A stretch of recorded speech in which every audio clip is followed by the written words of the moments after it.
मेरा दिल भी कितना पागल है ये प्यार तो। ব্যস্ত জীবনে যখন আমরা একদম হাঁপিয়ে উঠি তখন প্রকৃতি আমাদেরকে সবচেয়ে বেশি শান্তি দিতে পারে। আজকে ভিডিওটা দেখলে না হলেও 2-4 মিনিটের জন্যও তোমরা খুব শান্তি অনুভব করবে।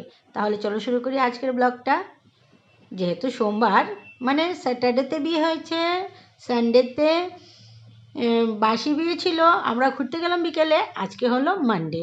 আমার হাজব্যান্ড ঘুম থেকে উঠেই বেরিয়ে গেল বাড়ির উদ্দেশ্যে। বাড়ি বলতে যেখানে আমরা থাকি সেখানে। আর যাবে অফিসে, যেহেতু আজকে মানডে অফিস খোলা, তাই ভাবলো সকাল সকালই চলে যাই। সকালে উঠে স্নান টান করে খাওয়া দাওয়া করে বেরিয়ে গেল। আর বিকেলে আসবে কি না সেটা আমাকে ভালো করে বলে যায়নি। বলেছে যে সুযোগ হলে আসবে, আর তা না হলে আজকে আসবে না। যাই হোক, যেহেতু সোমবার সকালে সবাই স্নান টান করে ঠাকুর ঘরে এসে পড়েছে শিব বাবার দরবারে, তাই পুজো দেওয়ার জন্য লাইন পড়েছে। আমি একটু দাঁড়িয়ে আছি। এত ব্যস্ত সবাই, কিন্তু এই 4 দিনের জন্য আমরা খুব মজা করে 4 দিন মানে আনন্দ ফুর্তি করে কাটানোর জন্যই এসেছি। সবাই কাজকর্ম ফেলে সবাই এসে পড়েছি। আর যারা যারা মানে সুযোগ আছে গিয়ে কাজ করার, তারাই শুধু গিয়ে কাজ করছে, আবার বিকেলে ফিরে আসছে। আর যাই হোক, সবই ঠিকঠাক আছে। আর ফুলগুলো দেখছো, খুব সুন্দর ফুল হয়েছে। এগুলো আমার দিদি আমার সাথে গিয়ে কিনে এনেছিল শিলচর থেকে, তাই ভালোই হয়েছে ফুলগুলো, খারাপ না। মা বলছে সবাই নিয়ে শিব বাবাকে একটা একটা করে ফুল দে, আর তাই আমরা নিয়ে শিব বাবাকে দিলাম। আর আজকেও যাব আমরা বিকেলে ঘুরতে। আমরা যেহেতু কাল গিয়েছিলাম তাই একটু সন্ধে তাড়াতাড়ি হয়ে গেছিলো। আর ছবি ভালো করে মানে তোলা হয়েছে তাড়াহুড়োর মধ্যে। তাই আমরা প্ল্যান করে রেখেছি আজ দুপুরে খাওয়া দাওয়া করেই 2টোর ভিতরেই আমরা বেরিয়ে যাব। তাহলে আর সন্ধে হতে হতে অনেকটাই সময় পাবো, আমরা বেশ কিছু ছবি তুলে নিতে পারবো। আমিও খুব সাজগোজ করে নিলাম, যেহেতু আজ ছবি তুলবো সেই উদ্দেশ্যে বের হওয়া, তাই ভালো করে সাজগোজ করলাম। আর আমার বড়দিকেও বললাম তুইও একটু সাজগোজ করে নে। আজ সবাই যাচ্ছে না, যারা যারা কাল গেছে তারা অনেকেই যাচ্ছে না, আজ আরও অন্যরা যাচ্ছে। তাই আমরা সবাই রওনা দিলাম। আর দেখতে পাচ্ছ রাস্তাঘাটগুলো এত সুন্দর, সেগুলো মহাসড়কের জন্য রেডি হচ্ছে। আর আজ যেহেতু আমরা একটু তাড়াতাড়ি বেরিয়ে গেছি, তাই বড়রা যেমন আমার মা, আমার দিদি, ওরা আসলো না, কারণ ওদের কাজ রয়েছে, সবাই এখনও খাওয়া দাওয়া হয়নি, তাই আমরা কয়েকজনই বেরিয়ে গেলাম। আর আমাদের উদ্দেশ্য আগে থেকেই ছিল যে আমরা আজকে একটু তাড়াতাড়ি বেরোবো, তাই যারা যারা পারলো আমাদের সঙ্গে আসলো। পিছনে তো বসে মেয়েরা মানে একদম গান নাচ করতে করতে ওরা একদম অস্থির, ওরা খুব মজা করছে। আর আমরা এদিকে বসে আছি। আর আমার ছোটো মেয়েকে সামনে দিয়ে দেওয়ায় আমার ছোটো মেয়ে একটু মানে মনটা খারাপ হয়ে গেলো যে ওদের সাথে বসলে ও নাচানাচি করতো। দেখতে পাচ্ছ রাস্তাঘাটগুলো এত সুন্দর, তাই তোমাদেরকে একটু একটু আমি দেখাচ্ছি। আর এত বড় বড় রাস্তাঘাট হয়ে গেছে, দেখতেও খুব বেশি ভালোই লাগছে। এই রাস্তাটারও অনেক মাহাত্ম্য আছে, কারণ সেটা হলো মিজোরাম রোড, ন্যাশনাল হাইওয়ে, তাই রাস্তাটা খুব সুন্দর করেই বানানো হচ্ছে। রাস্তাঘাটের কাজকর্ম আর শেষ হয় না, বছরের পর বছর রাস্তাঘাটের কাজকর্ম চলতেই থাকে। একবার বানিয়ে গেলেই আবার 4-5 বছর, 6-7 বছর পর আবার শুরু হয়ে যায় আরেকটা নতুন প্রকল্প। তারপর শুরু হয় আবার রাস্তাঘাট বানানো। রাস্তাঘাট মানে মানুষের জীবনের মতন চলেই যাচ্ছে, একের পর এক ওরা উন্নতি করে যাচ্ছে। যাই হোক, ভালোই লাগছে। আমরা তো বেরিয়ে গেলাম ঘুরতে, যেহেতু শীতের মরশুম এখনও রয়ে গেছে, তাই ওয়েদারটাও দেখতে খুব সুন্দর। এখন তেমনটা বেলা হয়নি। আর আমরা যেহেতু আজকে একটু ঘুরতে আর ছবি তুলতে যাচ্ছি, তাই একটু তাড়াতাড়ি বের হলাম, কারণ তাড়াতাড়ি পাহাড়ি এলাকায় একটু তাড়াতাড়ি অন্ধকারটা হয়ে যায়। তাই আমরা ভাবলাম একটু সময় করে হাতে নিয়ে না গেলে মানে বেশি মানে ছবি তোলা যায় না, অসুবিধে হয়ে যায়, চট করে সন্ধে হয়ে যায়। যেহেতু গাছপালা অনেকটাই বেশি থাকে, তাই তাড়াতাড়ি অন্ধকারটা বোঝা যায়। আর আমার দিদির ছেলে ওর মর্জি মতো আমাদের নিয়েই যাচ্ছে। আর আমরাও খুব মজা করছি যে আমরা প্রকৃতির মাঝে একদম খুব গভীরে চলে যাচ্ছি। আর রাস্তাঘাটগুলো টিলা বাড়ি ঘর গাছপালা দেখে দেখে যাচ্ছি, আমাদের তো ভালোই লাগছে। আমরা তো মজা করতেই গেছি, আমাদের কি, তুই নিয়ে যা আমাদের যেখানে নিয়ে যেতে পারিস। তারপর এক জায়গায় গিয়ে ও এবার বললো যে তোমরা সবাই নামো, এখানে ছবি তুলো, সুন্দর হবে। তাই আমরা ঢুকে গেলাম চা বাগানে। কিন্তু যে মানে মেয়েরা গিয়ে একদম এদিক ওদিক হয়ে গেল, সবাই ছড়িয়ে ছিটিয়ে গেল এত সুন্দর প্রকৃতি দেখে। তখন মানে আওয়াজ আসছিল যে সবাই উঠতে পারবে না, এখানে রেস্ট্রিক্টেড আছে, এখানেও প্রবলেম আছে, সবাই এভাবে গিয়ে ছবি টবি তোলা বারণ। আর আমার ছোটো মেয়ে যেহেতু আগের থেকে একটু মনটা খারাপ ছিল, তাই ও গাড়ি থেকে নেমেই সোজা হাঁটা শুরু করলো। খুব মানে ওর মনটা খারাপ লাগছিল যে সবার সাথে বসলেও একটু নাচ গান করতে পারতো। আর এদিকে আমার দিদি ছেলে ওকে একটু আদর টাদর করলো, আর বর্দি ছেলে গিয়ে ওকে নিয়ে আসলো। ও তো হাঁটাই দিয়েছিল, ও তো বলছিল যে আমি চলে যাচ্ছি হেঁটে হেঁটে। তারপর একটু মনটা ঠিক হয়েছে, তাই আমি বললাম গতকাল তো তেমন ছবি টবি তোলা হয়নি, আজ সবার প্রথমে তোরই ফটোশ্যুট হবে, আয় প্রথম ফটোশ্যুট আমার সাথে হবে, তারপর তোর দাদারা তোকে কিছু ফটোশ্যুট করে দেবে। তারপর ওর একটু মনটা পরিবর্তন হলো। আর আজকেও এখানেও কোনো চারিপাশে তেমন কোনো লোকজন নেই, আমরাও নির্জন স্থানেই নেমেছি, কিন্তু কোথা থেকে জানি দেখা যাচ্ছে একজন দুজন লোকজন আসছে। আসুক, ভালোই লাগছে, তেমন কোনো ব্যাপার না। বেশি নির্জন স্থানেও একটু ভয় হয়, আর দু চারজন আশেপাশের লোকজন দেখা গেলে একটা সাহস পাওয়া যায়। তারপর সবাই উঠে গেল দৌড়ে দৌড়ে টিলার উপর। টিলার উপর চা বাগান, চা বাগানগুলো আজকাল একটু ছাঁটাই করা হয়েছে, তাই একটু গ্রিনারি কম।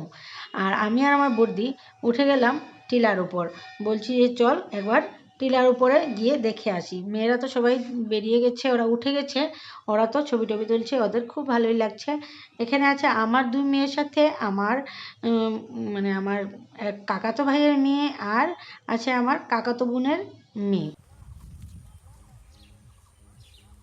তুই একটা গান গা বর্দি, গা গা, এত সুন্দর স্পট দেখে মনে হচ্ছে গান গাই। হ্যাঁ, সার্জেন ফিল্মের মতন লাগছে না? হ্যাঁ, স্পটটা বল, গা তোর মনে যেটা চায়। স্পটটা দেখে তো আমার সার্জেন ফিল্মের গানটাই মনে আসলো। আমি তো গাইলামই, তুই একটা গা। দেখ এদিকে দেখ, গান সুন্দর সুন্দর ফটোই ঘুরে এখানে বেতালা।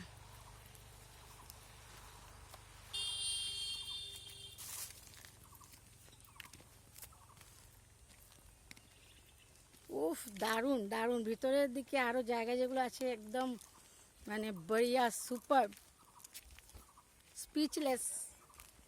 দেখলেই তোমরা বুঝতে পারবে, তোমাদের দেখাবো। আরেকটু যাই। হ্যাঁ সত্যি সত্যি, আমার বর্দিও বলছে সত্যি, আমি যদি একা বলে থাকতাম তাহলে। অতুলনীয় অতুলনীয় বলছে আমার বর্দি, কারণ আমরা শহরে থাকি, এত সুন্দর স্পট কোনো মতেই না, কিন্তু এত সুন্দর জায়গাটা। এটা তেমন কোনো হিল স্টেশনও না, আর কোনো মানে বিদেশও না, ওই সাধারণ আমাদের চারপাশের গ্রাম, সেই চা বাগান। ওই এইদিকে ওইদিকে একটু ঘুরতে আসলাম, ভাবলাম বিয়েতে তো তো এসেছি, কিন্তু এত তো বিয়ে বাড়িও বসে বসে কী করবো, ফাঁকে ফাঁকে একটু ঘুরেও আসি। এমনিতেও দেখবে দুপুরবেলা বিয়ে বাড়িতে তেমন তামঝাম থাকে না, খাওয়া দাওয়ার পর সন্ধে হলে একটু আনন্দ ফুর্তি, আসর আড্ডা জমানো যায়। আর এখন তো সবাই কাজ করছে, রান্নাবান্না খাওয়া দাওয়া চলছে, ভাবলাম একটু আমরা ঘুরে আসি। অন্যরা তো আসলো না, ওই আমরাই, আমি আর বর্দি দু চারজন ছেলে মেয়েদের নিয়ে আসলাম, তো ভাবলাম একটু ঘুরে আসি। তা না হলে এভাবে 3-4 দিনের সময় করে তো আসা খুব কমই হয়, তার সাথে আমি আর বর্দি খুব কমই হয় আসা, এই ভাবলাম একটু ঘুরে আসি। সত্যি মানে দেখার মতন মনে হচ্ছে, আরও যাই আরও যাই আরও যাই। খুব সুন্দর চা বাগান, দেখাচ্ছি তোমাদের, আরও একটু এগিয়ে যাই। সত্যি আমি তো বলছি সুন্দর, আমার বর্দি বারবার বলছে ওয়াও, দেখার মতন। এই দেখো বন্ধুরা, খুব সুন্দর জায়গা।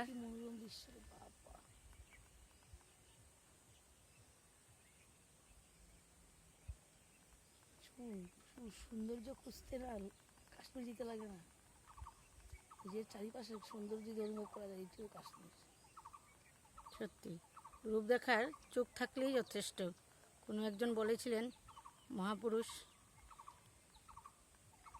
রূপ দেখার জন্য শুধু চোখ থাকারই দরকার। এত মনোরম দৃশ্য আমাদের গ্রামে গঞ্জে লুকিয়ে আছে। চা বাগানটাই আমাদের এখানে ফেমাস, কারণ এখানে দারবি চা বাগান, মনিয়াখাল চা বাগান, এটা মনিয়াখাল চা বাগান। কাল গেলাম দারবি, আজ আসলাম মনিয়াখাল চা বাগান। খুব সুন্দর লোকেশন, তার মধ্যে এই পাখির ডাক, নিঝুম স্থান, খুবই সুন্দর।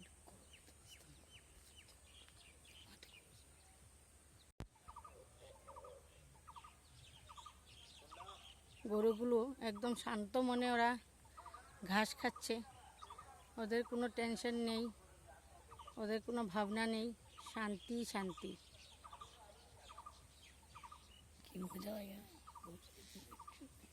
গ্রামের পরিবেশে আসলে নিজের মনটাই শান্ত হয়ে যায়, কারণ এখানে একটা ভাইব্রেশন যেটা বের হয়, কোনো চিৎকার চেঁচামেচি হাল্লা গোল্লা শহরের দৌড়ঝাঁপ কিছুই নেই, শুধু শান্ত। চল ওদিকে কই যাস? চা বাগানটা কি মাছ লয়ে যাবো নাকি? পারমিশন নাই। এই চা বাগানটা কোন নিতেছে গাছটা ইটাই নি লোক বুঝে। দেখি দেখি একটু এইদিকে চা এইদিকে চা। এরকম মুখ মানে এরকম মুখ মানে না, এরকম মুখ মানে মুখ নর্মাল করো, স্মাইল করো।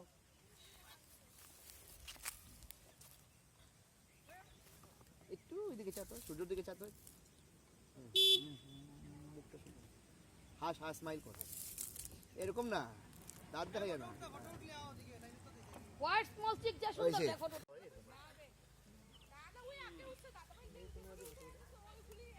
তোরা আমরা স্মল স্টিকের তোরা সব মুড অফ করে দিছ গাড়িতেই।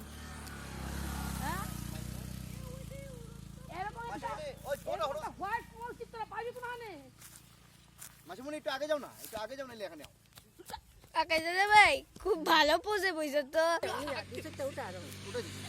আমি যেরকম বইছি এরকম আমার ক্যামেরা লেগে এক পা যেরকম এক পা ফুল পিছে। করতে ওরকম হইবে। আর এইভাবে বল, এভাবে দুজনে এরকম করে বই 100 মানুষ শুনে এক পা এক পা পিছে দিই। ব্যাস। পুরো ভিডিও করে দেবা করতেছি তো। এটা মধ্যে একটা ফটো উঠাইলে ক্লিক করে। দেখি এটা আসো মাসিমণি একটু আসো গম্ভীর ভাবে বইরি লাগে কেমনে। পিছে ওঠো আর এই সাইডে সুন্দর হইবে, এই সাইডে। আরো সরা যাবে না রে বা, না ওই তো ঠিক আছে এরকম হইবে। এই সাইডে লাগবে। পুরো ভিডিওর ফটো উঠিবে।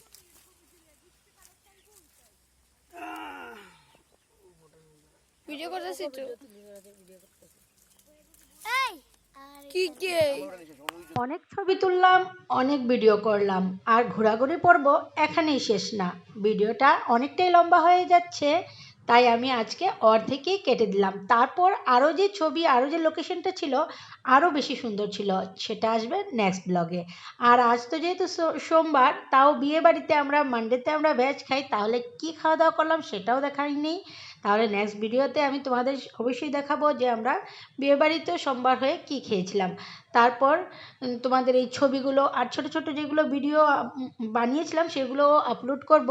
নেক্সট পার্টের ভিডিওগুলো আরও সুন্দর, তোমরা এটা অবশ্যই দেখতে পারবে যদি আমার চ্যানেলটাকে ফলো করে থাকো। তাহলে দেখা হচ্ছে আবার নেক্সট ভিডিওয়।